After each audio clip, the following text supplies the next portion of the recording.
first reason why you can't enjoy those blessings is because you are living like you haven't received the blessing. Well, what does that look like? It looks like you're still walking in stress. You're still overwhelmed. You don't make time for the blessing. You do not honor or appreciate the blessing. Honor, appreciate, and gratitude are all verbs, my brothers and sisters. People can say, oh, well, I'm thankful for it, but I don't have time to do this and that. But you made time to get down on your knees and beg God for that blessing. You made time to get in the prayer line and ask different members of the Presbyterian to pray for you. You've asked various people to stand in solidarity with you to get certain blessings, to get that husband, to get that wife, to get that car, to get that job. You ask someone for help. You ask for prayer. You were petitioning like crazy. That took up a lot of time. At night, when you were lonely, all of that time that you were using stressing about what you didn't have, and finally God made way for you to give it. But now you're saying you don't have time. That's part of gratitude. It's just like when you purchase your child or anyone a gift for their birthday, a gift for some type of occasion, and the next day you see them and the gift is on the floor.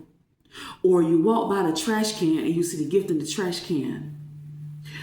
They're tearing up the gift. They're just really wild with the gift. Let me give a better example. Say you buy someone a car. Now, some people will say, well, once you get rid of the gift, it's no longer your responsibility. That's true. But if you have spent your time, your precious time that you can't get back, earning money that's not going towards you, the money's going towards someone else, for them to have something that they say they wanted. You purchase them a car. You see them dogging the car. They never get oil changes. They never change the tires. They drive like a bat out of hell in the vehicle. Okay? It's trash, constantly trash. They don't wash it. They're running into potholes and hitting deers. You're going to feel some type of way about that, especially if it's your child, because you're like, man, you don't appreciate. Do you know what it took for me to save that money to get you this car? And you're literally squandering over it.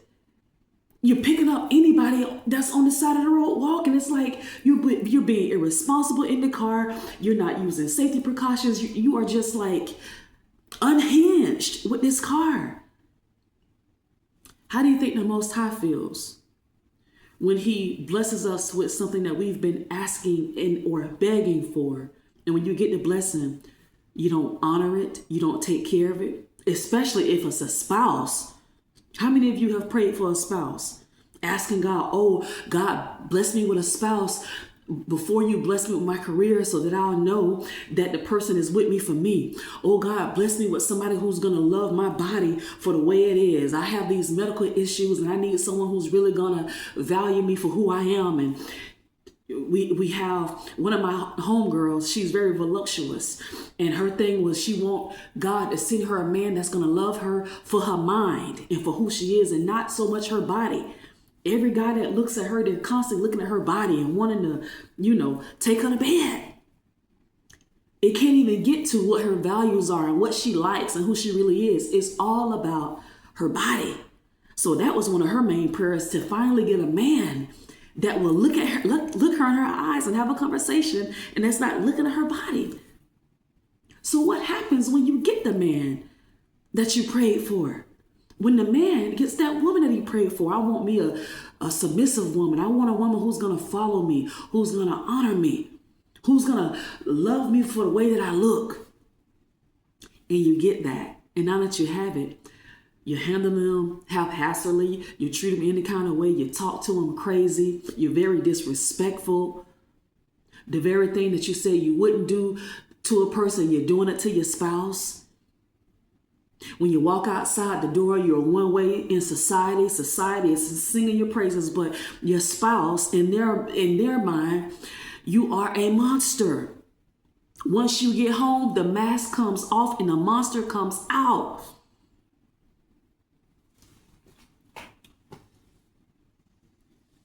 we honor our blessings by taking care of it, by exuding respect for that blessing. You take time to cherish the blessing. But this is why, for the same reason, you're not enjoying the blessing, because you're not taking the time. You're too busy. Your mind is too overwhelmed. You're always operating at 75 miles per hour or higher. You have forgot how to stop and smell the roses. Let's move to the second point. Another reason why you can't enjoy blessings is because you haven't casted your cares, as the word tells us, on God. Now, although people have blessings, okay, because I don't know if you've heard the saying, more money, more problems. The more people earn, the more they spend. Okay. And just because you have a lot of money, it doesn't mean that certain problems go away. You will still have problems that creep up constantly at any given time. Anybody that you see walking by has some type of issue going on in their life. But these issues, we have to cast them on God, because they will stand in the way of you enjoying your blessings. You're living in that beautiful loft, apartment, home, but you can't enjoy it because you're up all night stressing about certain things that you can't change. You can only change certain things, and whatever you don't have the power to tweak, you have to learn how to let that stuff go. Cast everything on God, even the things that are under your control. You know why? Because you are allowing God permission to show you how to maneuver with these different dilemmas and things in life. Why is it that we go so hard when we don't have certain things? People go so hard for God then. I don't want to get ahead of myself. The next point, which I kind of went into, you're blinded by your circumstances.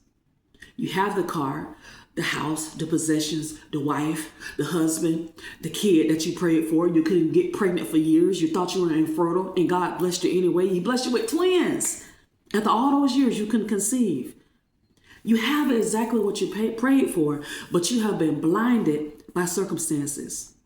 You're blinded because the father of those twins, the husband of those twins, doesn't want to do right by those twins. He doesn't want to do right by you. You have the twins, now you have problems in your marriage.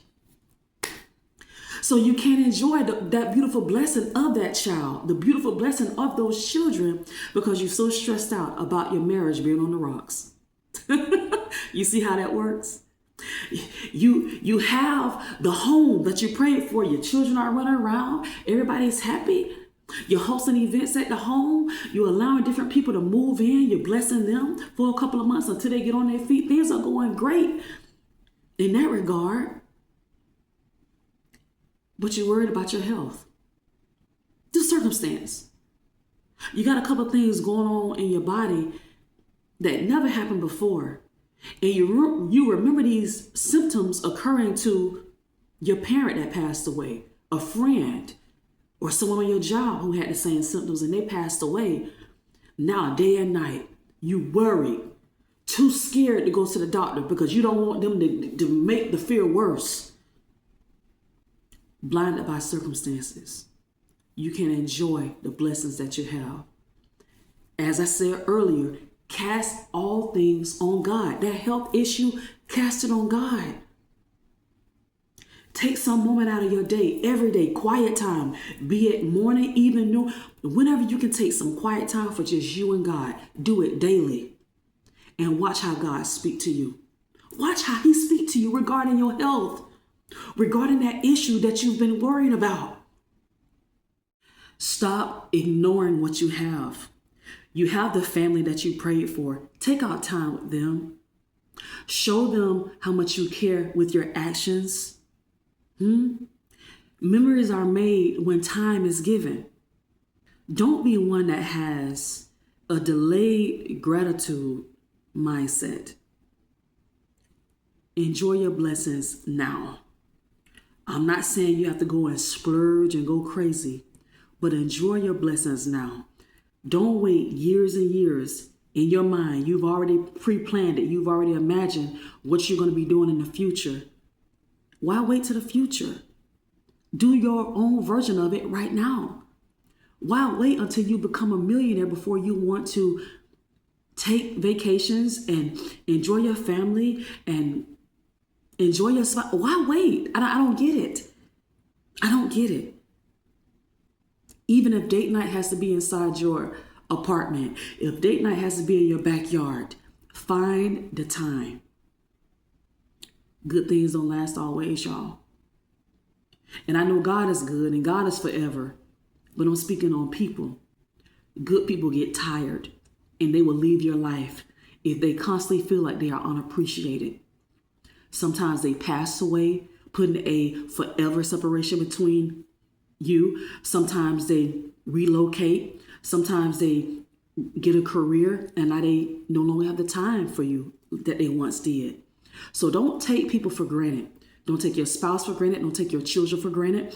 Children grow up and leave. So you best enjoy them now. Once they get grown and gone, they may get married. Their spouse may not want to be around you. You don't know how the cookie is going to crumble. This is why you need to enjoy the blessing while you have it. You cannot speak for the future. Some things you can, but the only entity that knows all things is the Most High God. You don't. You are a human being. We see in part. Enjoy what you have right now. Because, man, look at what can change within a day. Look at what can happen and change within a year. We already know that. You could be in the car with somebody, talking to them, having a good time. And the next morning you get a phone call. Somebody tell you that person was involved in a car accident after they drop you off. And you thinking, what in the world? I was just with this person 8 hours ago. 6 hours ago, we were hanging out, having the time of our life. What do you mean? Hit by a drunk driver. Whatever the case may be, they had an aneurysm while they were driving. They had a stroke while they were driving. You never know. Heart attack, anything. Ran off the road, and now they're in the hospital, brain dead. We just don't know. It's important to enjoy your life now. Stop saying what you can't do and make time. You hear me? Make time.